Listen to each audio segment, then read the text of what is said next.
Hi, Iris, and Hi. thank you so much for joining me. Thank you for inviting me. Oh, I can hardly wait for this conversation. And I was thinking how to introduce you, and then so many words came up because you're a colleague, you're my coach, you're my teacher, you're a dear friend, you're Tudor and Teresa's favorite sparring partner. so many words to introduce you. Tell us about yourself. I'll let you do it. Thank you.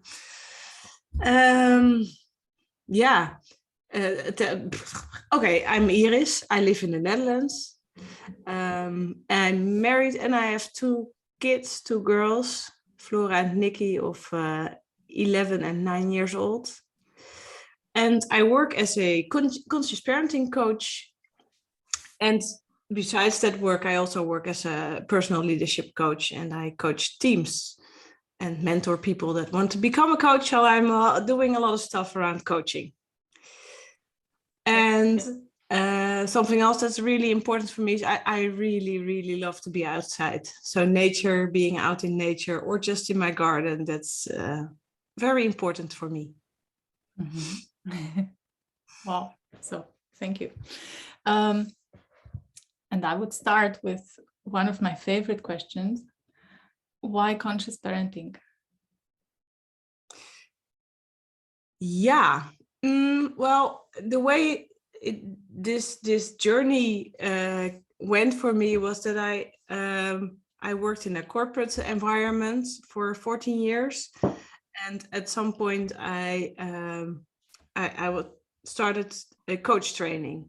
And in this coach training, most of the work is actually being done in yourself to become a good coach. And what I noticed is when I was working on myself and becoming more conscious and more aware of myself, things started changing at home with the kids. And that was like the first seed to be planted to think, there's something happening here. There's a connection. And then I continued my journey in the coaching field. And there was a training, and at some point one of the facilitators said, you really, really need to do something with this conscious parenting. Because I was implementing it for myself, becoming more and more conscious of myself, and then seeing the results at home, becoming a much more, I would say, less perfectionistic parent. Because in my corporate job, when I was doing that, I was trying to do it all, be it all. And then I was learning to, maybe I can be a little bit more at ease with some things. Mm-hmm. And so I continued that. And then I found Dr. Shivali, I think via a podcast with Oprah. And when I heard her speak and later on read her books, it just completely resonated with me. It made so much sense. It was exactly how I felt it worked, and then she put it into words. So that's when I decided to take the course and become a conscious parenting coach. And what did you change afterwards? Was there anything else to change? Oh, so much. Still in progress. Still changing, huh? Yeah, because I think we're constantly changing and evolving and developing. And for me, that's really important. So since my coach training, I've been in coaching pretty much always, not always in one-on-one sessions, but in different forms of personal development. Mm-hmm. And every time that I work on myself, it changes something in relationship to my kids and my husband. But I'm trying to think of some practical examples. I think one of the most important things is really that I became less perfectionistic and less controlling around certain topics at home. For example, I really wanted food to always be healthy. And with that, I was making it so hard for myself, and taking a lot of joy out of it. So now I'm learning to be, okay, yes, I still want food to be healthy most of the time, but it's okay if we eat pizza sometimes or fries or whatever, because it helps me relax and we can enjoy it and we have fun with eating, instead of me being really controlling and making them eat certain things. Is there anything that you would not like your daughters to know, to learn? Ooh, that's a difficult question. Well, and then you mean something that I learned? Something that you would definitely not like them to learn about or to know about. And then about me, or in general? In general, if you want it to be about you, that's. What do I not want them to learn about?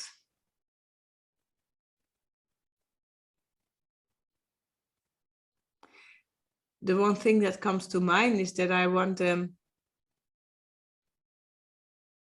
to not always adjust themselves to meet standards or social group pressure, or but I think it's the other way around. So I really want them to stay with themselves and not feel like as if they should be different than they are. So to learn how to express themselves just as they are.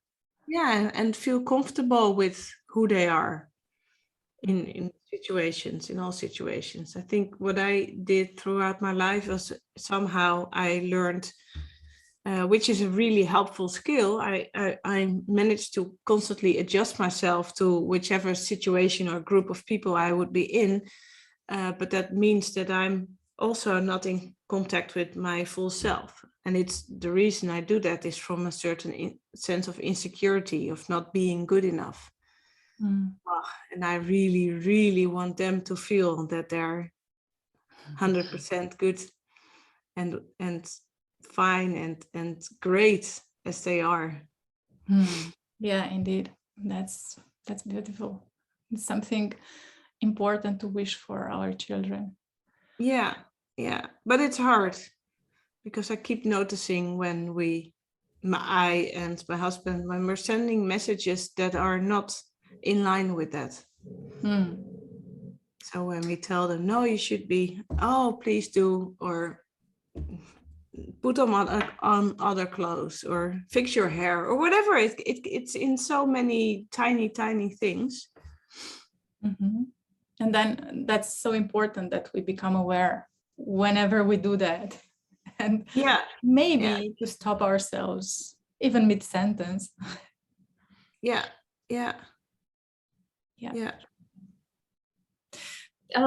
We have so many interesting conversations. And one of our last ones was about trust. Yeah. Do you remember the one with where Dutch people stand and where Romanians stand? And there's such a big difference in percentages, like almost 70 to our rather 7 percent. And I'm curious, how do you build trust with children? With children, for me, it's about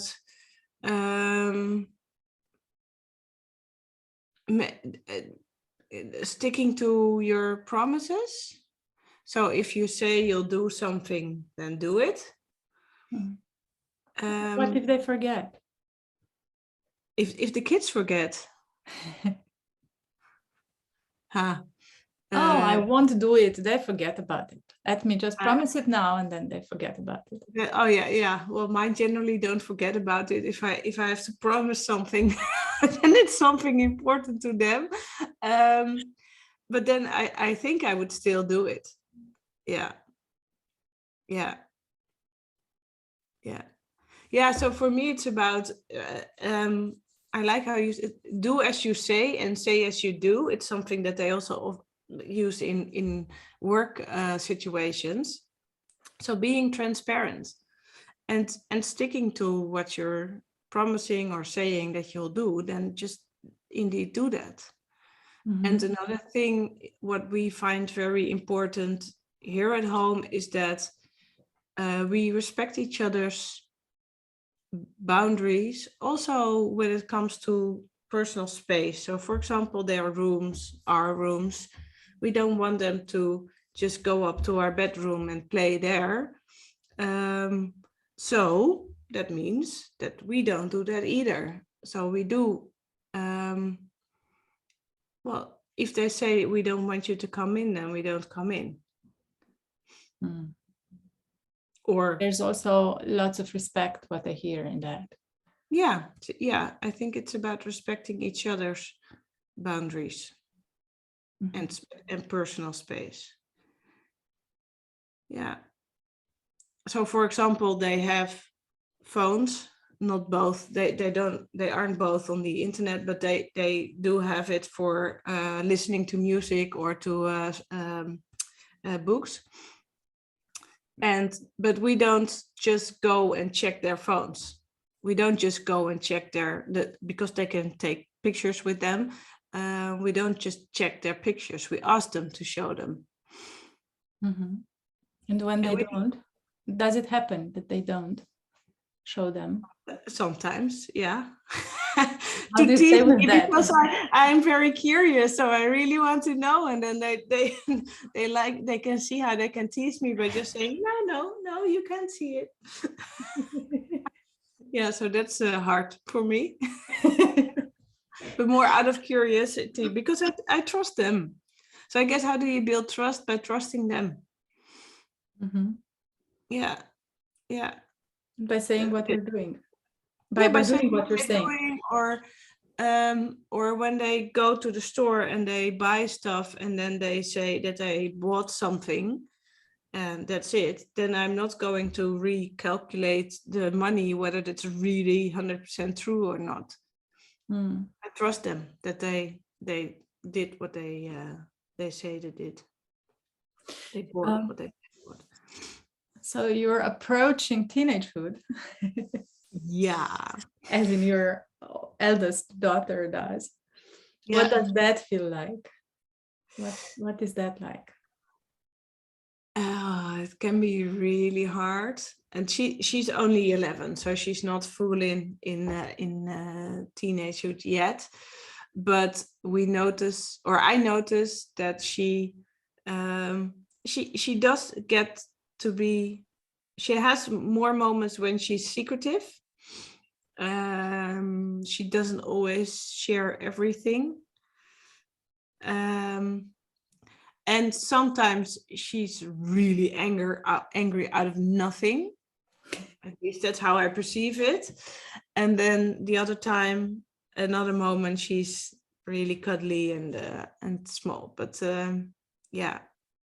And it's scary. I talk with my friends with the same age kids about all the dangers that are ahead, like alcohol or drugs or going out, doing stuff that, yeah. How do you handle that? I'm really curious. Yeah, I don't know yet. One of the things that I spoke about with my friends is that we should really be able to support each other. So as moms, because it is hard, and especially I think girls and mothers tend to do this. So I'm sort of mentally preparing for that it will be hard, and that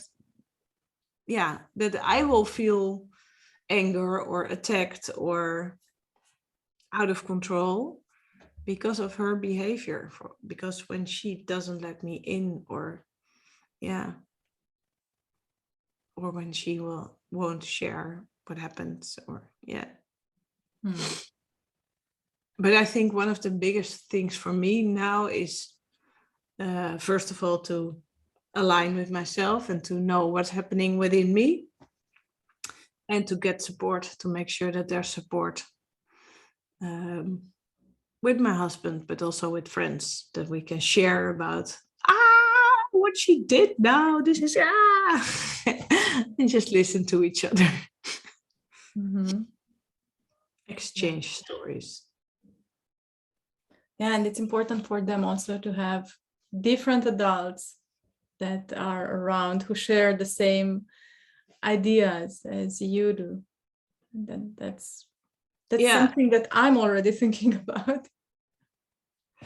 Yeah, and for me, it's also right now, I really enjoy every moment that she does come to me and that she does want to cuddle. I think, oh, okay, so take it in now.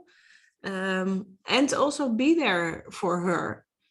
I had a conversation with my husband a couple of days ago when we said we really want to, because I do notice that things are changing, that she's becoming more aware of what other girls are doing or wearing, and she used to be very centered and very strong in her own identity and very self-confident. And now I notice that sometimes it's not that confident anymore. So stuff is changing for her.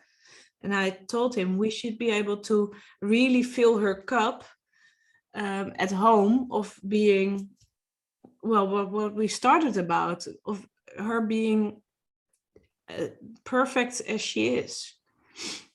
Yeah. And that at least when she feels that when she's home, then that's, I don't know, that cup is filled. So then when she goes out into the world and stuff happens to her, and maybe people hurt her or hurt her confidence, that at least she has a way to bounce back here with us. Yeah, and that she has her safe place. Yeah, people. Yeah, and that she feels really loved here, at least. Yeah. Tell us about a book, a favorite book or author, or what's very interesting for you. I really love the work of Brené Brown.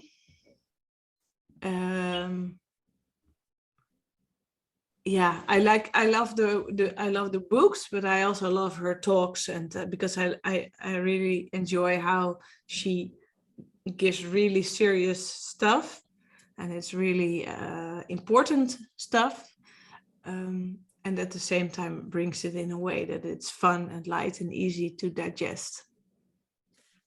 And what about Shefali's books? Which one is your favorite? The Awakened Family. Mm.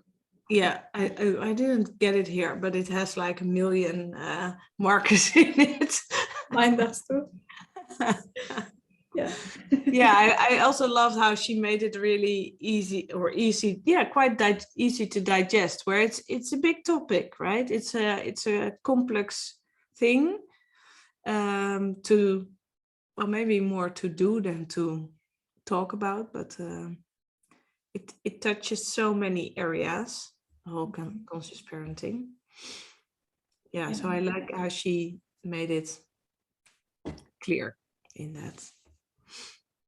And still, like for me, every time I read it, there's some new aha and some new thing that just comes out, and wow, that's deep. Yeah. And that's what I love about this. That's why I said what is changing, because every time there's like a new layer or a new angle to look at and to experience yourself and the kids. And of course they're growing, so they're constantly changing. So it's an ongoing process. And we have to grow alongside them. Yeah, absolutely. And also I think what Shefali says, that their age triggers the stuff you're experiencing in their age. So now Flora moving to teenagehood, to becoming a teenager, triggers, of course, memories of my own teenagehood and how that was and how I experienced things. Mm-hmm. So that's let's say new parts of my life to explore, to look at, to work on. Yeah. tell us about your personal leadership program. What do you like about that? What's your, let's say, favorite, or what's something that you would like to tell us about? Well, I think the one thing, because sometimes it sounds a bit funny to say personal leadership and parenting, it's completely different, but it's not. Because as a leader and as a personal leadership is about becoming aware of yourself, becoming conscious of yourself. And for me, that's the most important part of conscious parenting as well. If you're the only one you can change, right? I'm the only one I can change. I cannot change my employees or my team members or my kids or my husband. I can only change myself. Yeah. Wouldn't that be great, really? and that's the big link. So also the personal leadership is like with the conscious parenting. It's becoming aware of your own part in the interactions and in the work that you do with other people, and whether that's kids or adults doesn't really matter. Mm-hmm. Where I think that with the kids is even harder because we are not, we're at home, so we tend to become more relaxed and then a little bit less aware of our own interactions, of our own parts, and we feel personal about what our kids, so their kids are sort of, we tend to perceive our kids as a sort of extension of our ego. So when they do not perfect, we feel like we are not perfect. So then we take it upon ourselves. Yeah. Where I think that's easier to have that distance when it comes to team members. Mm-hmm. Yeah, and to a work environment. Yeah. Because it doesn't, if your colleague misbehave, it doesn't really says anything about you. We don't tend to take it upon us or take it personal that they misbehaved. Most of the time. Yeah. So yeah, that's a big difference, I think. But it is important that for me, I like how both work in the end comes down to the same thing, which is ourselves. And becoming aware of ourselves and getting to know ourselves better, starting to learn how to feel more and to trust that and to rely on yourself. So I have to bring this up. I really have to bring this up.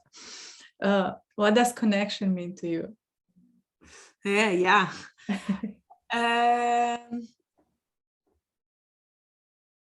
I like Brené Brown's definition is connection is when you feel heard and seen and valued. And that's, yeah, I think that's it. Yeah. And it's good that you bring it up because indeed connection is also something that you do in both areas, in all areas of our lives, right? Yeah, exactly. Also with friends. And it's really easy to notice when there is connection or not, because with some people you may really feel seen and heard and valued. And with other people you think, we're talking, we're having a conversation, but I really, really don't think you have any idea what's happening for me. Mm-hmm. Yeah, that's beautiful. Then there isn't much of a connection. That's disconnection. Yeah. Rather. Yeah. So what is challenging for you when it comes to connection and kids, your daughters? When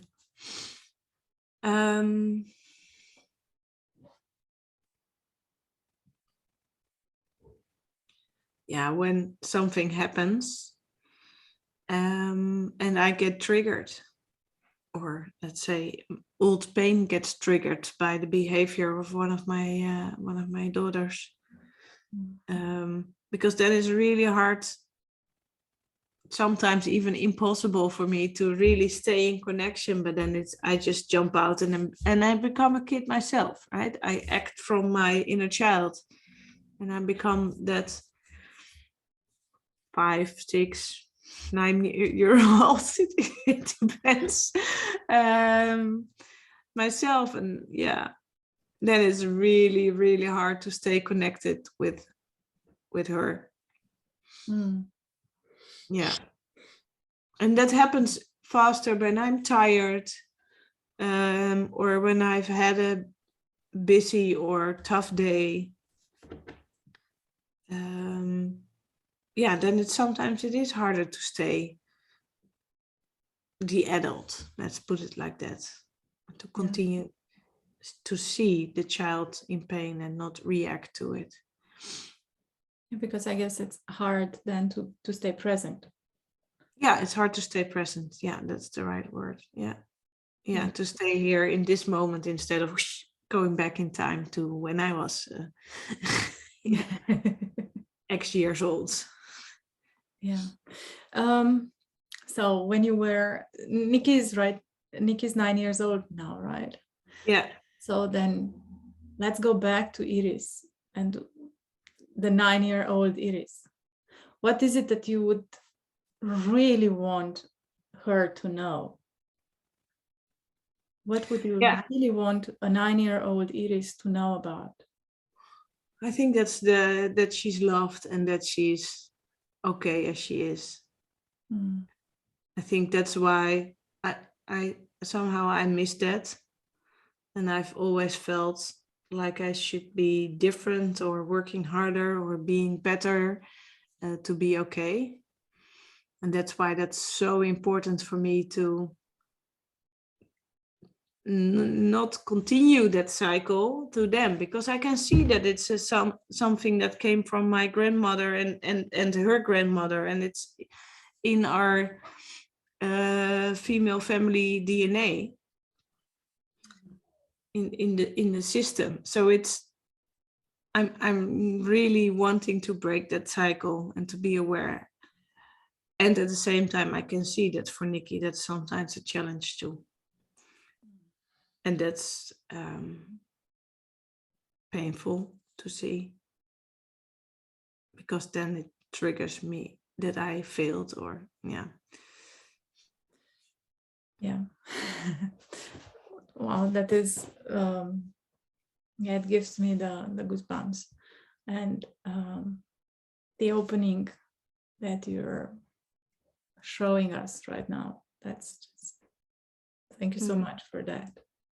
You're welcome. Yeah, for me it's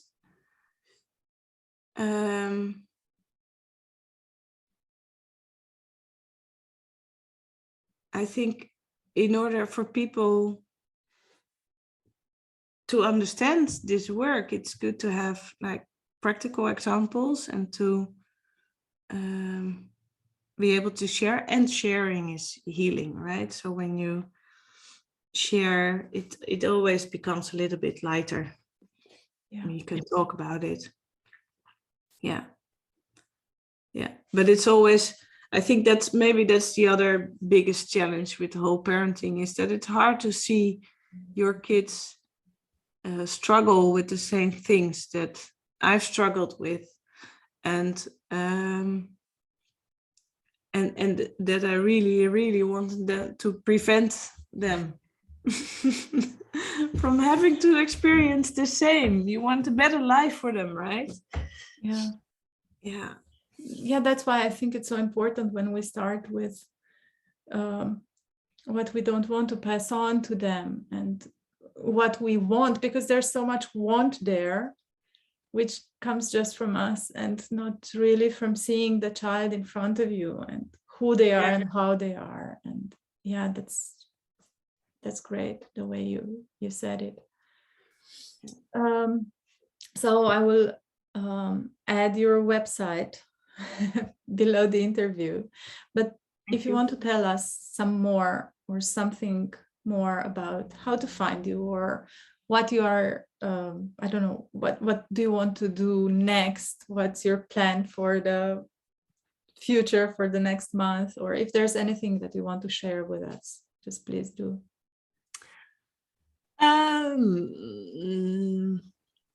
No, well, what I want to do next, there's not a concrete planning yet, but of course, there's the connection adventure that you and I created together, that I would really love to welcome people in. Mm-hmm. And in the Dutch group, we'll have,